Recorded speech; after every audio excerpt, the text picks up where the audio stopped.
Estamos em Nagasaki, na Igreja de Oura, uma igreja católica que celebra a memória de 26 cristãos que foram martirizados nessa cidade na época do Toyotomi Hideyoshi.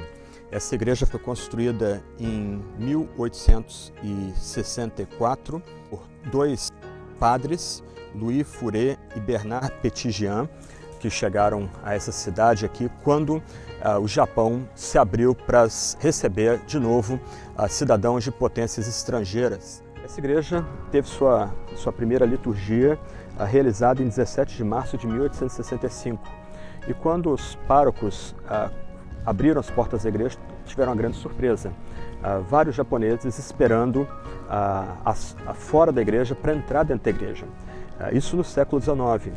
Porque o que acontece é que, ainda que o cristianismo tenha sido proibido na época do shogunato Tokugawa, meados do século XVII, permaneceu aqui no Japão durante séculos uma igreja subterrânea. Isso surpreendeu os padres que fundaram essa igreja e foram celebrar a primeira missa nessa igreja aqui, ao abrir então as portas da igreja e descobrir uma multidão pronta a vir cultuar a Deus nessa igreja. E um ponto interessante é que o Frei Petitjean, que era o reitor da igreja, no ano de 1873 ele fundou uma escola de teologia aqui, para preparar padres católicos para servir nesse mesmo país. Na verdade, hoje se entende que já no final do século II para o século III, cristãos estavam chegando aqui no Japão. Uma sociedade cristã japonesa tem oferecido aí evidências arqueológicas de que cristãos assírios chegaram à Índia, a China, Coreia e Japão aí nessa época aí, na data sugerida 199 depois de Cristo, que é surpreendente. Quer dizer, a gente vê aí a Ásia recebendo um testemunho do cristianismo bem cedo, né, mais ou menos aí 170 anos depois da morte e ressurreição e ascensão aos céus de Jesus Cristo. E um dado interessante é que essa igreja foi em 1933 tornada Tesouro Nacional do Japão. E isso foi confirmado em 1953. Então, nós estamos aqui num centro histórico importante para a fé cristã na Ásia, no Japão, reconhecido até mesmo pelo governo japonês. Francisco Xavier vai chegar em 1549 ao Japão, na cidade de Kagoshima, fica um pouco mais ao sul aqui da cidade de Nagasaki. E ele, quando chega aqui com o apoio de um japonês que se converteu na Índia, ele vai tentar comunicar a fé cristã para as pessoas aqui, para os cidadãos do Japão, numa época de bastante instabilidade, de guerra civil, os vários senhores feudais em luta entre si. O fato é que, chegando ao Japão, ele tenta contextualizar a mensagem cristã. Num primeiro momento, ele vai ser bem aceito pelos monges budistas por causa de um erro de tradução. A opção induzido aí pelo seu tradutor japonês, ele faz a opção de usar uma palavra para se referir a Deus, que era uma palavra de uso comum entre os monges budistas. Quando ele se apercebe dessa dificuldade de traduzir a linguagem cristã e latina para o mundo de fala japonesa, ele vai adaptar a palavra Deus diretamente do português e do latim para mostrar que o Deus cristão é diferente das divindades que eram cultuadas aqui no Japão. Com isso, ele começa, se de um lado ele começa a ter tensões com os budistas, ele e outros jesuítas, e depois dominicanos e franciscanos que chegaram ao Japão, do outro lado ele começa a ter sucesso entre duas classes, as pessoas mais simples do Japão, mas também alguns senhores feudais. E rapidamente o cristianismo vai se expandir na região de Nagasaki. Fala-se aí em centenas de milhares de convertidos ao cristianismo. A gente pode disputar a qualidade da conversão dessas pessoas, mas o fato é que o cristianismo chegou com força no final do século XVI na ilha de Kyushu, aqui no sul do Japão, a partir da cidade de Nagasaki. Mas, além de alcançar as pessoas mais simples, o cristianismo também vai alcançar os senhores feudais. Nessa época, o Japão tinha cerca de 250 daimyos, como eram chamados os senhores feudais. Havia uma luta entre, primeiro, Nobunaga Oda, depois Toyotomi Hideyoshi, para tentar unificar o Japão. Como eu disse, essa era uma época de guerras civis. Mas o fato é que de 250 daimyos, mais de 80 vão abraçar a fé cristã. Isso é um exemplo surpreendente de como o cristianismo chegou com muita força aqui nesse território. Então nós estamos nessa igreja que celebra a chegada do cristianismo nesse país, mas também essa igreja ela é dedicada aos 26 mártires do Japão que foram executados por ordem de Toyotomi Hideyoshi nessa mesma cidade, em outra região que nós vamos ver mais adiante. Havia um temor de que, junto com o cristianismo, as potências de Portugal e Espanha viessem a invadir o Japão e tomar o poder do Japão, como estava ocorrendo em outras regiões, o Japão sendo dividido em zonas de influência, então havia esse temor por conta de Toyotomi Hideyoshi, mas o fato é que ele partiu para confrontar o cristianismo, semeando aí os primeiros derramamentos de sangue da igreja cristã nesse país. O fato importante para nós aqui é lembrar que o evangelho nunca fica sem testemunho. Se o evangelho chegou nesse país aí no final do século II, começo do século III, isso é algo surpreendente, é uma prova inconteste de que cedo o cristianismo se entendeu tendo uma vocação missionária e se espalhou por todo o canto da terra, chegando já cedo Índia, China, Coreia e inclusive Japão, né? Os cristãos da igreja da Síria vindo testemunhar aqui tão longe. Então nós somos aqui exortados a prosseguir nesse esforço de levar o evangelho da paz, o evangelho da expiação dos nossos pecados em Cristo Jesus por todo o canto da terra. E nós vamos meditar mais adiante aí sobre a execução desses 26 mártires. Nós também somos lembrados que ao mesmo tempo que nós proclamamos a fé, nós anunciamos a fé em todo canto da terra, nós precisamos estar prontos a dar a nossa vida como testemunho pela fé cristã. Após um tempo de turbulência e guerra civil, a situação política se acalma no Japão e agora Toyotomi Hideyoshi começa a se voltar contra o que ele entendia ser uma ameaça estrangeira, que seria a presença de missionários católicos, portugueses e espanhóis na ilha de Kyushu, especialmente na cidade de Nagasaki, onde nós estamos. E com isso, ele começa uma severa perseguição contra cristãos em todo o país. E o que nós estamos vendo aqui é um monumento a 26 mártires que foram executados nessa colina em 5 de fevereiro de 1597, por ordem do próprio Hideyoshi. Esses mártires foram capturados das cidades de Kyoto e Osaka e no inverno foram trazidos cativos para cá. Eles vieram andando para essa região aqui, sendo humilhados e espezinhados em todo o tempo. Foram erguidas cruzes para eles e aqui eles foram levantados essas cruzes e depois eles foram lanceados pelos soldados de Hideyoshi. Essa morte terrível, horrorosa, era uma forma de impressionar as pessoas da região para elas abandonarem o cristianismo. Um ponto importante aqui é que mais adiante o Tokugawa, a família Tokugawa, na época dominando o Japão, né, como os governadores militares do Japão, eles vão proibir a presença de católicos, no caso portugueses e espanhóis no país. E com isso o catolicismo passa a ser suprimido, porque o temor dos Tokugawa é que viesse a acontecer alguma coisa parecida com o que aconteceu nas Filipinas, na China, na Índia, onde o governo perdia o controle do país. Mas o fato é que mesmo com essas perseguições severas, proibições, permaneceu aqui em Nagasaki, sobretudo, mas em outras cidades do Japão, um tipo de cristianismo subterrâneo, uma expressão de fé em secreto.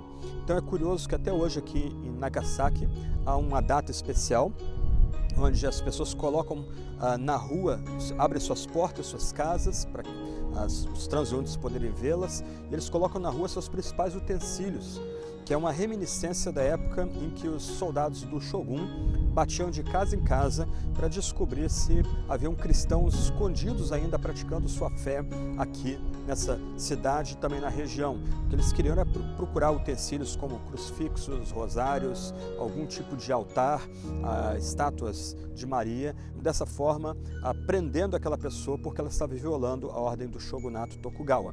Mas voltando aqui ao martírio desses homens, O que ocorre nessa colina é algo muito impressionante, porque mesmo em meio a muita dor e sofrimento, a fé em Cristo foi testemunhada aqui.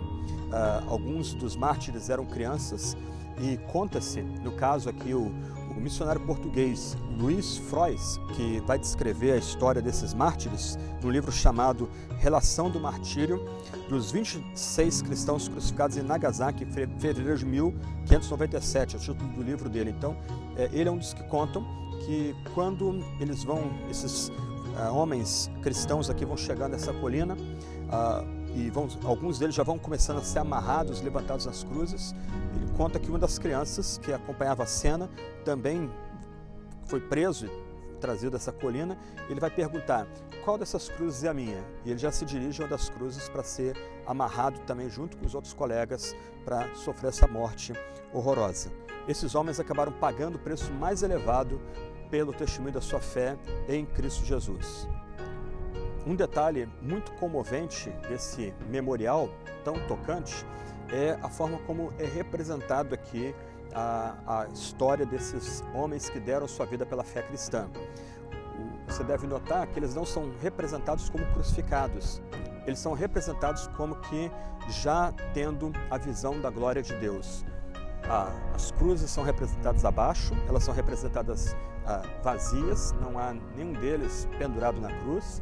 Eles olham para cima, para as alturas, e acima deles há uma outra representação da cruz, agora uma cruz que irradia seus raios para todos os cantos da terra, e é um chamado para que todas as gentes adorem o Senhor, japoneses, espanhóis e portugueses. Entre aqueles que foram executados, martirizados nessa colina, está esse Paulo Miki. Ele era um japonês que abraçou a fé cristã, e conta-se que enquanto os outros seus companheiros cristãos, seus companheiros de fé, eram executados, eles foram crucificados e os guerreiros do Shogun usaram lanças para lanceá-los. Ele ficava testemunhando de Jesus e testemunhando de Jesus até o seu último suspiro. Aqui nós somos lembrados que muitas vezes o cristianismo vai ser confrontado pelos poderes desse mundo. E também muitas vezes, como aprendemos nas páginas do Novo Testamento, como o relato de Estevão, os cristãos serão chamados a dar o seu sangue pela verdade do Evangelho. Que o testemunho desses homens aqui, que foram executados tanto tempo atrás, no século XVI, sirva para lembrar-nos que o cristianismo não é um caminho fácil, não é um caminho simples, mas é a via dolorosa, a via da cruz. Nós não somos maiores do que Jesus, assim como ele foi crucificado, nós podemos ser chamados para o sacrifício. Uma última palavra deve ser dada. Toyotomi Hideyoshi foi considerado um homem muito cruel pelos seus pares, e o que aconteceu aqui foi apenas um triste começo das perseguições que viriam praticamente a suprimir e empurrar para a clandestinidade a igreja do Japão. Conta-se que nessas perseguições aí da época do Hideyoshi, pelo menos 60 mil cristãos foram mortos na ilha de Kyushu, literalmente num banho de selvageria. O que lembra para nós que, como cristãos, nós somos chamados a estar prontos a dar testemunho da nossa fé, até mesmo com a nossa vida.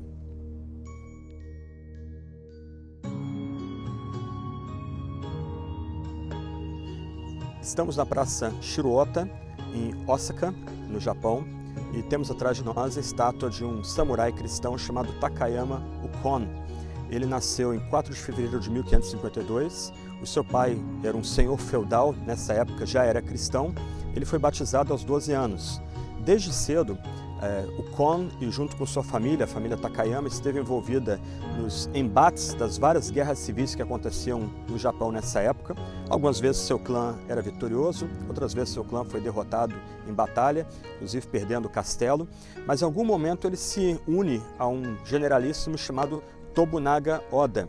E junto com esse homem, ele acaba experimentando uma série de vitórias no campo de batalha, e nisso ele vê a influência do cristianismo mental no seu próprio feudo.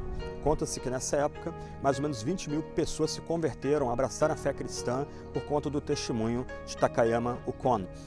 Um ponto interessante nessa época é que ele destruiu vários templos budistas, e em cima desses templos budistas ele construiu igrejas cristãs, sem nenhuma objeção de Nobunaga Oda, porque havia também uma agenda comum tanto do generalíssimo como de Ukon, de diminuir a influência dos budistas no Japão nessa época. O tempo vai passar, não há nenhum problema quanto ao que ele está fazendo, ou ele fez, né, de destruir os templos budistas e sobre eles construir igrejas cristãs, mas Oda vai vir a falecer e um outro generalíssimo vai assumir o lugar dele. Esse generalíssimo chamava Hideyoshi Toyotomi. Esse homem também vai ser um homem muito importante da história do Japão, porque ele começa um esforço militar de unificar o Japão. Ele vai ter o apoio também de Takayama Ukon, e nessa época Takayama vai mudar de feudo, vai assumir um outro feudo, e a influência dele começa a crescer ainda mais. Nesse feudo aí, mais milhares de outras pessoas, mais ou menos aí 30 mil pessoas do seu feudo vão abraçar a fé cristã. Ele também vai fundar uma catedral em Kyoto, que existe até hoje. Ele vai fundar um seminário teológico na região também, para disseminar ainda mais a mensagem da fé cristã. Só que com as vitórias que Hideyoshi Toyotomi consegue aqui no Japão nessa época, a situação vai ser pacificada. Num primeiro momento, Hideyoshi Toyotomi favorece a fé cristã, ele não vai ver grandes dificuldades aí com a construção de novas igrejas cristãs. Disse que nessa época, cerca de 90 senhores feudais, chamados daimyos, vão abraçar a fé cristã no Japão, né? Mas em algum momento a agenda de Hideyoshi muda e ele começa a perseguir os cristãos. Ele vai martirizar, sob seu comando vão ser martirizados aí milhares de cristãos. Os mais famosos são os 26 mártires de Nagasaki, mas milhares de cristãos vão ser mortos, a igreja vai ser perseguida, vai sofrer uma série de restrições nessa época, até que depois da morte de Hideyoshi, a situação também fica bastante confusa e surge um outro homem chamado Ieyasu Tokugawa, que vai se tornar o grande shogun do Japão e vai criar uma dinastia aqui que vai governar o Japão até a metade do século XIX.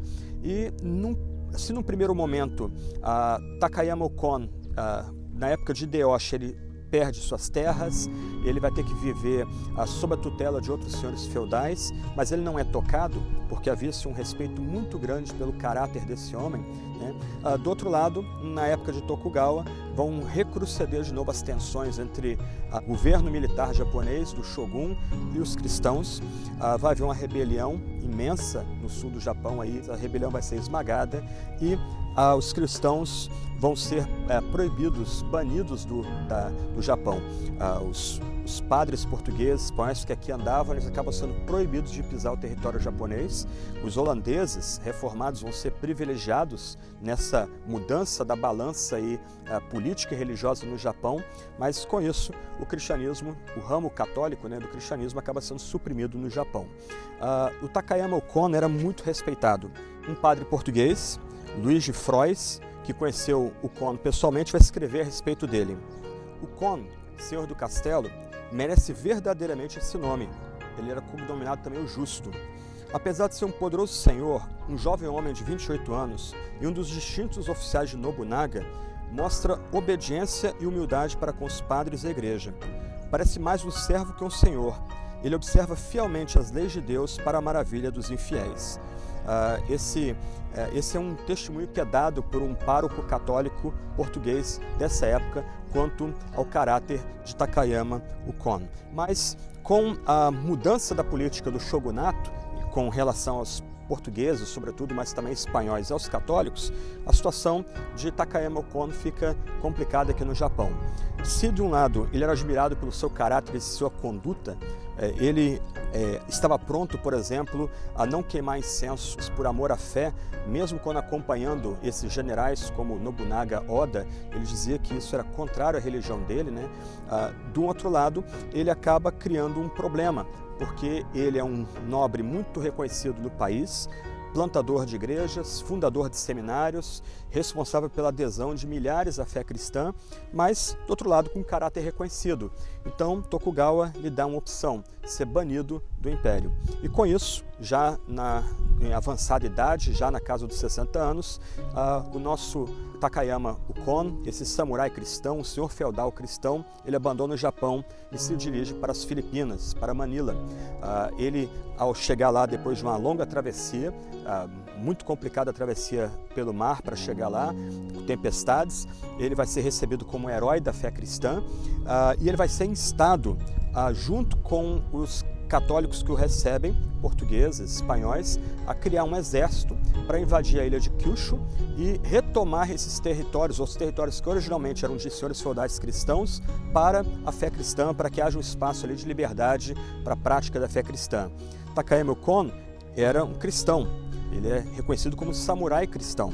Então, ao mesmo tempo que ele era cristão, ele também era patriota, ele amava o país dele e ele se recusa a sacar sua espada contra o seu país. Ele se recusa a ajudar num tipo de cruzada para retomar territórios cristãos no Japão. E pouco tempo depois ele vem a falecer por causa da idade avançada e da saúde debilitada.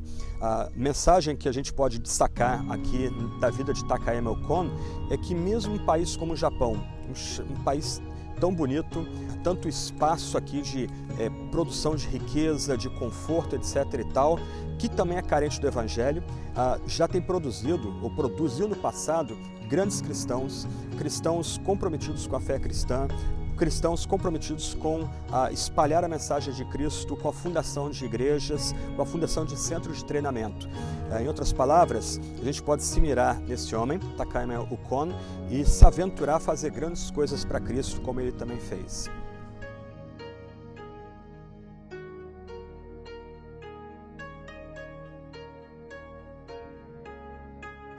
Por volta do século XVI, missionários católicos, portugueses e espanhóis chegaram a essa região. Rapidamente a fé cristã começou a se disseminar aqui, milhares de pessoas se convertendo, mas no ano de 1600 ocorre um evento que vai mudar não só a balança da influência religiosa no Japão, mas também a balança do poder político. No meio da iminência de uma nova guerra civil, uma frota de 5 navios holandeses, sob a liderança de um piloto inglês chamado William Adams, chega ao Japão. Com isso, um senhor feudal muito poderoso, Tokugawa Ieyasu, ele vai ter acesso a canhões e armas feitas pelos holandeses. Isso vai dar a ele um poder tecnológico muito maior do que os seus adversários, o que vai ajudar Tokugawa Ieyasu a vencer a Batalha de Sekigahara e unificar agora o Japão sob o shogunato, iniciando aí a era Edo.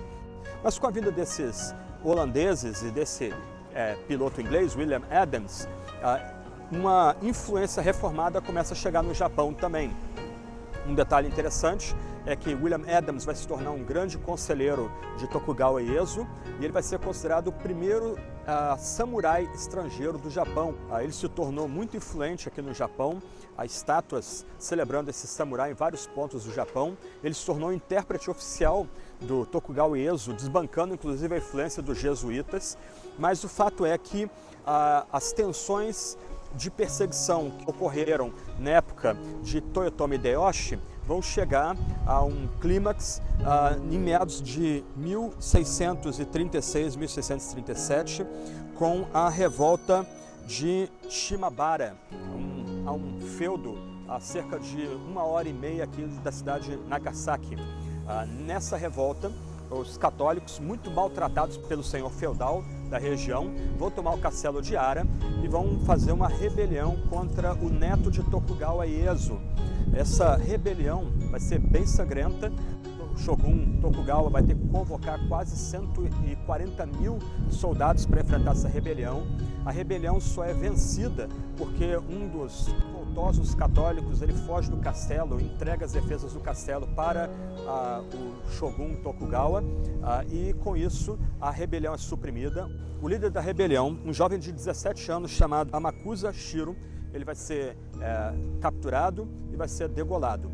O ponto curioso aí é que o Shogun Tokugawa, indo ao castelo do senhor feudal, que dominava com mão de ferro a região e era bastante perseguidor dos católicos, ele vai descobrir que esse senhor feudal, esse daimyo, era muito cruel. Com isso, ele exige que aquele daimyo cometa seppuku, ele faz o seu suicídio ritual e o feudo é dado para outra família e a família desse senhor é desterrada do feudo. Mas o Shogun temendo a influência portuguesa, ele acaba banindo o catolicismo do Japão. E os católicos portugueses e espanhóis foram expulsos do país, mas os holandeses, que haviam apoiado o shogunato contra a rebelião, eles cederam 2 navios para ajudar no bombardeio do Castelo de Ara. Dizem aí que o bombardeio foi ineficaz, mas foi o suficiente para que o shogunato tolerasse a presença de holandeses no Japão. Mas o único lugar onde os holandeses podiam ficar era nessa ilha de Dejima. Então, durante muito tempo, essa ilha que foi artificial, ela foi o lugar onde os holandeses podiam ir e vir. Estavam contidos aqui, mas aqui eles tinham liberdade, e os navios holandeses, quando aportavam, entregavam as mercadorias aqui, que eram levadas para a alfândega. Só que um fato curioso é que nós temos aqui uma igreja. Ela foi fundada como igreja metodista em 1875, mas no ano de 1883, esse prédio que nós temos aqui atrás deixou de ser igreja e se tornou um seminário episcopal anglicano, o mais antigo, o primeiro mais antigo seminário teológico no Japão. E desse seminário eram preparados aí aqueles ministros que serviriam primeiro à comunidade ocidental, que na época que o Japão estava se abrindo para o Ocidente, mas depois começou também a preparar pastores locais para servir a igreja aqui nesse grande país. Esse local foi fundado em 1641 e permaneceu o único entreposto ocidental até 1853. Em outras palavras, em todo o Japão, somente nessa localidade podiam ter ocidentais aqui. Aqui era um território, então, holandês, o entreposto comercial holandês, que era servido também por capelães que eram preparados aqui no seminário teológico da região. Por que esse entreposto permaneceu em uso até 1853, porque nessa data uma frota de navios de guerra dos Estados Unidos vai chegar em Yokohama e vai obrigar um dos descendentes de Tokugawa Ieyasu a abrir o país de novo para os estrangeiros. Mas isso é outra história.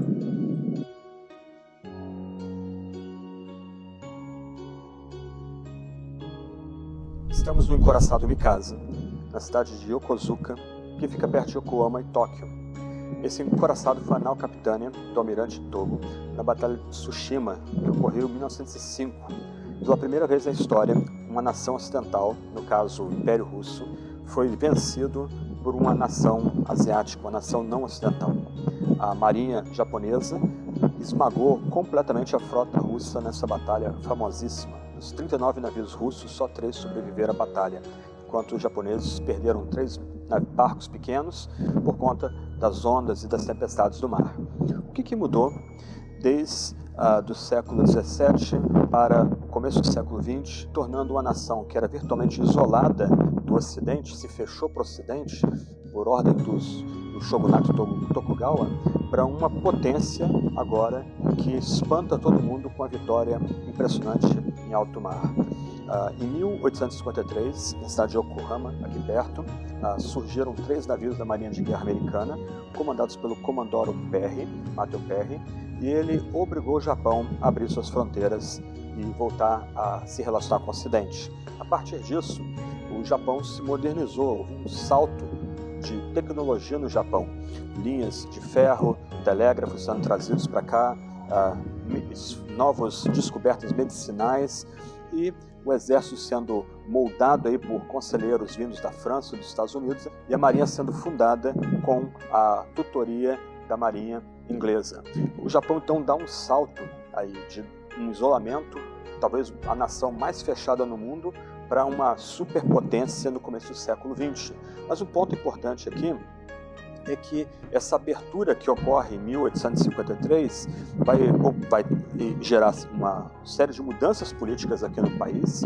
O shogunato Tokugawa vai ser encerrado, começa a era Meiji, o Japão começa a dar passos para se tornar uma monarquia parlamentarista, e também tem-se agora liberdade religiosa. Com isso, missionários episcopais e presbiterianos começam a vir para o Japão. E eles começam a servir a Deus nesse país, não só plantando igrejas, mas também, por exemplo, fazendo tradução de textos de inglês para o japonês, abrindo hospitais, abrindo escolas. Por exemplo, o Romanji, a forma de ocidentalizar o idioma japonês, foi uma invenção de um missionário presbiteriano que aqui esteve. Então, começo do século XX, nós temos a vinda aí de missionários dessas duas denominações, episcopal e presbiteriana, que vêm servir a Deus nesse país. Essa vinda dessa primeira onda de missionários, ingleses, americanos e canadenses para o Japão, vai fazer o evangelho crescer com força aqui no país. Só que esse crescimento aí da fé evangélica aqui no Japão vai tomar um baque, porque na década de 30 vai surgir no Japão um movimento fortemente nacionalista e militarista, que via com muito maus olhos os ocidentais. Na Segunda Guerra Mundial, muitos missionários ocidentais, americanos e ingleses, britânicos, vão sofrer na mão dos japoneses, seja aqui no Japão, seja na China. Por exemplo, Eric Liddell, famoso corredor, fundista, que ganhou a medalha na Olimpíada de Paris, consagrado no filme Carruagem de Fogo. Ele vai ser preso e vai morrer pouco antes do final da Segunda Guerra Mundial num campo de concentração do exército imperial japonês. Então, nesse ambiente de nacionalismo exacerbado, de militarização da sociedade, os missionários ocidentais são perseguidos, são marginalizados, a fé cristã é empurrada para a periferia, porque ela é associada com o Ocidente. Após a Segunda Guerra Mundial, nós temos aí uma retomada da influência evangélica aqui no Japão, mas nós precisamos lembrar que esse país, que na atualidade tem 126 milhões de habitantes, ainda tem a necessidade de receber um testemunho forte do Evangelho aqui. Os protestantes não chegam a 0,5% da população japonesa, mais ou menos 500 mil protestantes no Japão, 7 mil templos mais ou menos que tem no Japão, algumas universidades, algumas faculdades de teologia.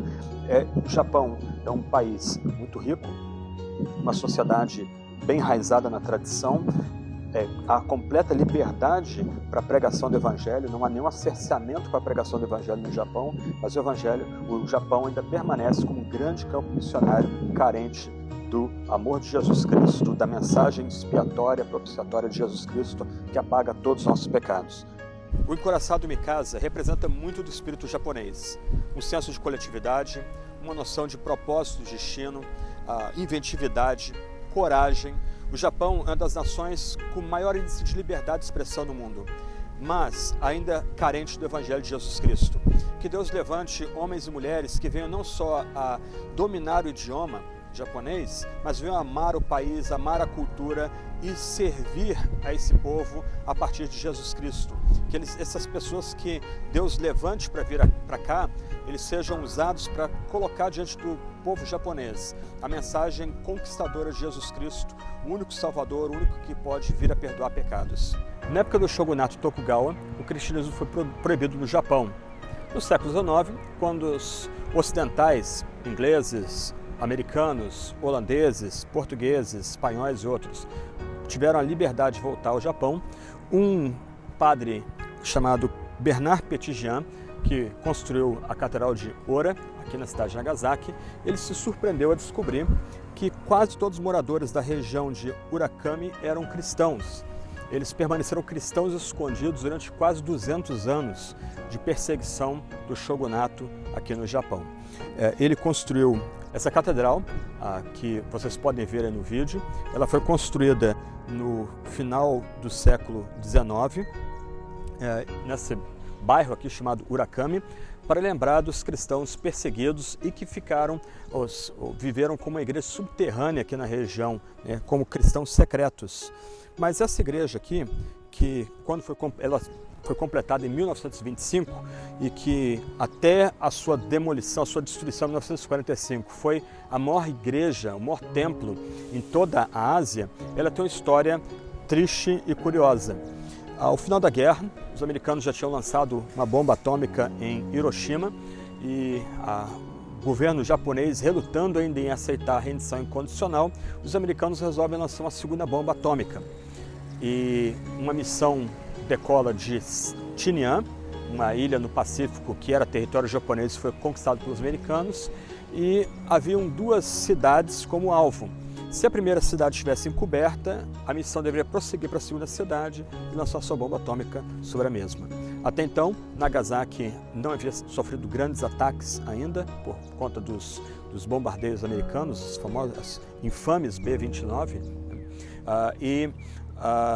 Nessa missão fatídica, a tripulação se aproximou de uma primeira cidade, ela estava encoberta, não havia como bombardeá-la, e eles receberam ordens para prosseguir para o segundo alvo, que era a cidade de Nagasaki, uma cidade profundamente influenciada pela fé cristã. E quando os bombardeiros se aproximaram da cidade, eles usaram essa catedral como seu alvo. Então a bomba atômica foi lançada da B-29 e cerca de 500 metros próximos dessa catedral, a bomba explodiu com efeitos terríveis sobre a cidade. A catedral foi totalmente destruída, imediatamente destruída, ficou ruínas, né?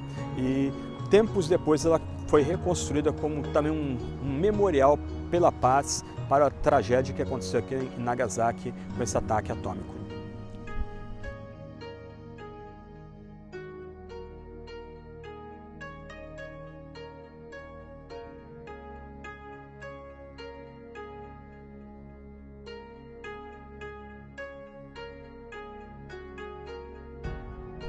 Estamos hoje na base aeronaval de Kanoya, no sul do Japão, e em 1945, dessa base, cerca de 2.000 jovens decolaram para lançar suas aeronaves sobre as naves da Marinha Americana nos arredores de Okinawa, quando os Estados Unidos invadiram aquela ilha tão próxima aqui do território japonês.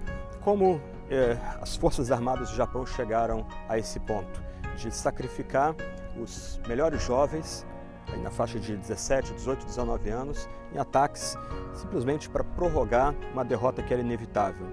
Um dado curioso dessa história, né, no Ocidente esses pilotos são chamados de pilotos kamikaze, aqui eles são chamados de corpos especiais de ataque, né, uma unidade especial de ataque, mas entre esses jovens haviam até cristãos que, ao se despedir dos seus pais, pegavam a mecha de cabelo, acrescentavam, colocavam na carta, e na carta eles falavam que estavam indo para morrer pelo imperador, morrer pela nação, para tentar proteger a nação, e esperavam inclusive reencontrar seus parentes à ressurreição do corpo, quando Cristo voltasse segunda vez em glória. Mas como essa nação chega a esse ponto? A história tem que voltar um pouquinho. Em 1931, o Japão vai invadir a Manchúria. Depois, em 1937, num incidente chamado Incidente da Ponte Marco Polo, o Japão invade a China. Então, quando o Japão entra em guerra com os Estados Unidos, em 7 de dezembro de 1941, o Japão já estava em guerra aqui na Ásia há bastante tempo. Então, o ataque surpresa que o Japão vai lançar contra a Marinha Americana em 1941 é parte dessa guerra que já ocorria no Pacífico antes mesmo de 41, já em 1937, até mesmo retroagindo a 1931. Mas o ponto aqui não é falar sobre a Segunda Guerra Mundial, mas é destacar um homem chamado Mitsuo Fuchida. Ele era um comandante da Marinha Imperial na época da Segunda Guerra Mundial, um especialista em bombardeio aeronaval, e esse homem é que vai comandar o ataque que a Marinha Japonesa, a aviação da Marinha Japonesa faz a Pearl Harbor, em 7 de dezembro de 1941, aquele dia que Franklin Delano Roosevelt vai chamar de o Dia da Infâmia. Esse homem, decolando do porta-aviões Akagi, ele vai liderar a primeira onda de ataque à Marinha Americana ancorada em Pearl Harbor. Serão realizados alguns ataques ali, algumas ondas de ataques. Fuchida fica no ar coordenando as duas principais ondas de ataque a Pearl Harbor, e no final desse ataque, 9 encoraçados, os principais navios de batalha da Marinha Americana na época, ou estão destruídos ou muito avariados, incapacitados de entrar em combate, cruzadores também avariados ou afundados, destroyers, aviação nos campos de aviação em Pearl Harbor também destruídos, a aviação do exército. Foi um ataque de completo sucesso, talvez o ataque aeronaval de maior sucesso em toda a história. Esse homem ganhou muita fama porque ele também liderou ataques contra Darwin, contra Ceilão, devastando, semeando terror entre os aliados ocidentais, mas na Batalha de Midway, poucos minutos, toda a maré da Guerra do Pacífico é revertida. Em poucos minutos, a Marinha Japonesa é destruída pela aviação aeronaval americana. A aviação aeronaval, em poucos minutos, afunda 4 porta-aviões da Marinha Japonesa, 4, inclusive, que estiveram no ataque a Pearl Harbor.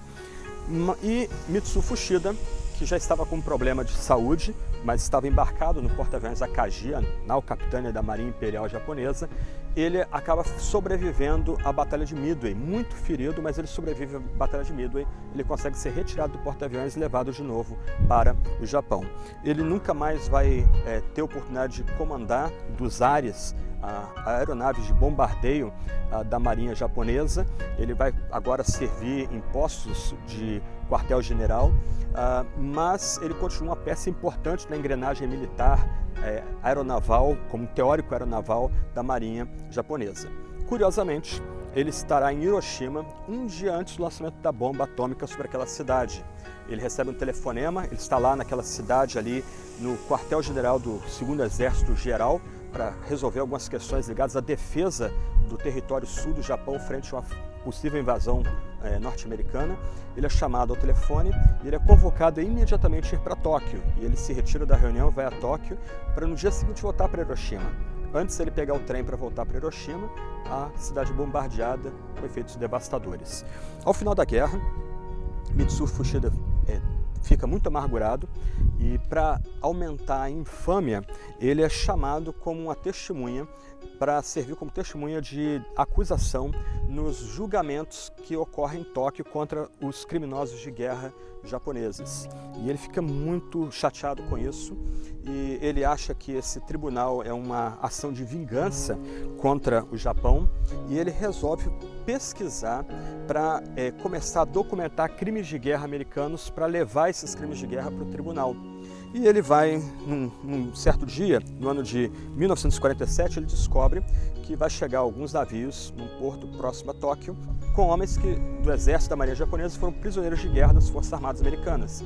Então, presumindo que as Forças Armadas Americanas tratavam com a igual brutalidade seus prisioneiros, como as Forças Armadas Japonesas tratavam os prisioneiros ocidentais, de forma brutal, como a gente vê aí no que aconteceu na Ferrovia da Morte, consagrado aí no famoso filme A Ponte do Rio Kwai, né? Então ele vai esperar os marinheiros embarcarem e a sua surpresa é que entre os que desembarcam está um engenheiro mecânico que ele conhecia muito bem.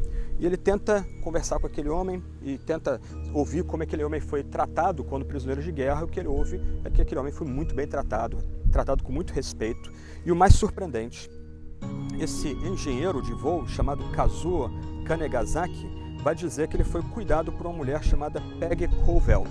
Essa mulher teve os seus pais assassinados pelos militares japoneses das Filipinas. Eles eram um casal de missionários batistas e eles estavam escondidos, os filipinos tentaram protegê-los, só que eles tinham um rádio e os soldados do exército que os capturaram supuseram que aquele rádio fosse algum tipo de sinal de um equipamento de contato com as forças americanas. Eles foram executados imediatamente, tiveram seus olhos vendados, foram decapitados.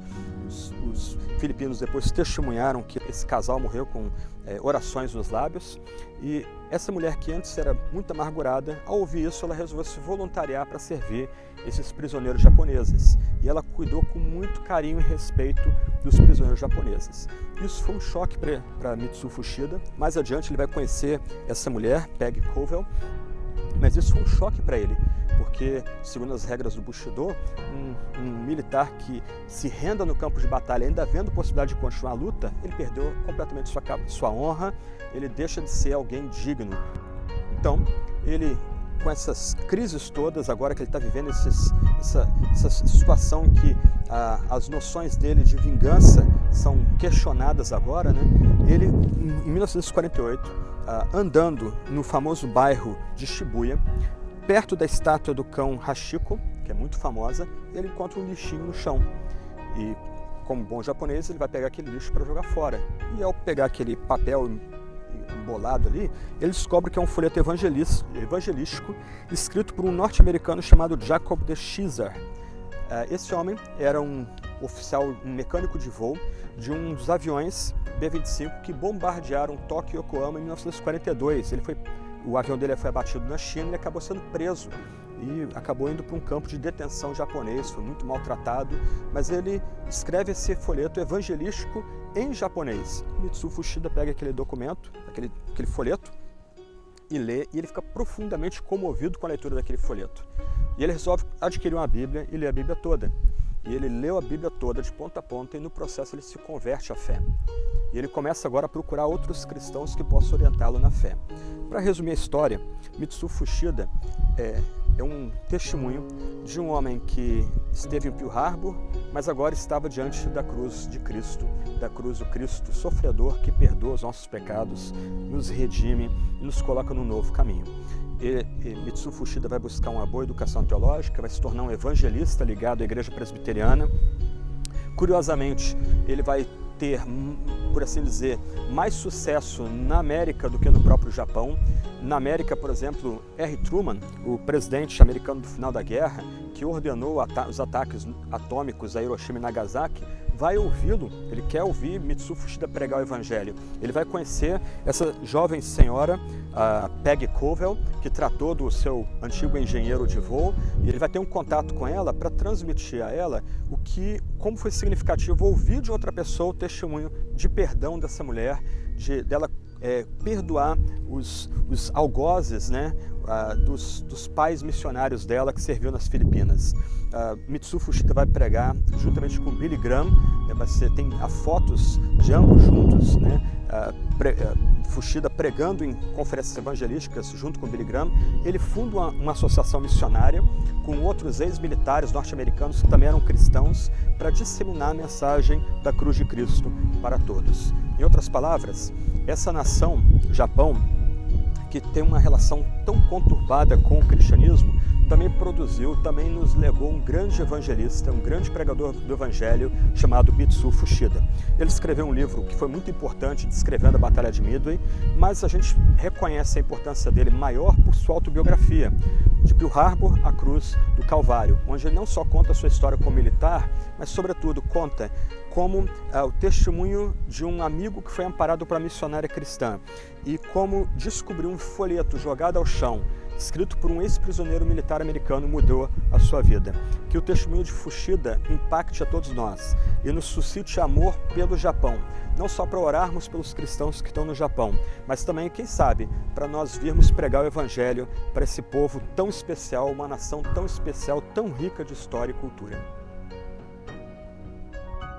Estamos no Museu dos 26 Mártires, que honram aqueles que foram executados aqui em Nagasaki, no século XVI. E um ponto bem interessante desse museu é que há um manuscrito autografado pelo próprio Martin Scorsese do filme Silêncio, escrito pelo Shusaku Endo e que ficou bastante famoso no cinema.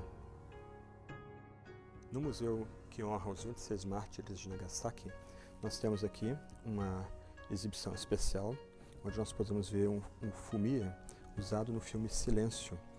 Aqueles que viram o filme devem lembrar que uma das formas de constranger a consciência dos cristãos era ou eles pisarem nesse tipo de representação do Cristo crucificado ou serem executados. Se eles pisassem, eles seriam liberados aí, né? Mas como aqueles que renegaram a fé. Então nós temos aqui esse exemplar desse fumiya.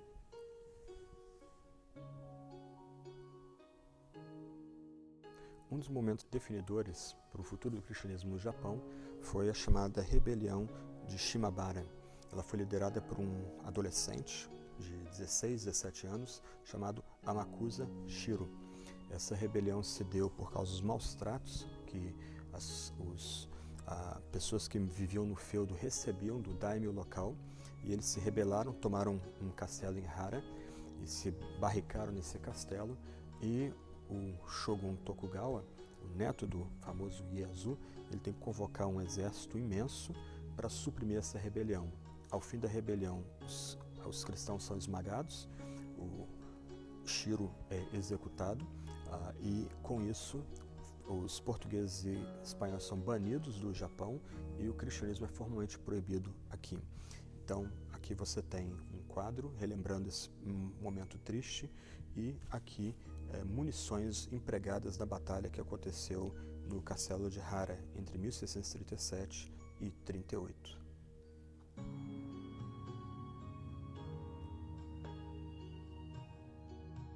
Enquanto os mártires eram levantados da cruz e lanceados pelos soldados do Toyotomi Hideyoshi, Paulo Maki pregava da cruz. Aqui nós temos uma representação desse mártir cristão japonês e ao lado nós temos o texto registrado do sermão que ele pregou da cruz, da mensagem que ele proferiu da cruz enquanto os seus colegas eram lanceados.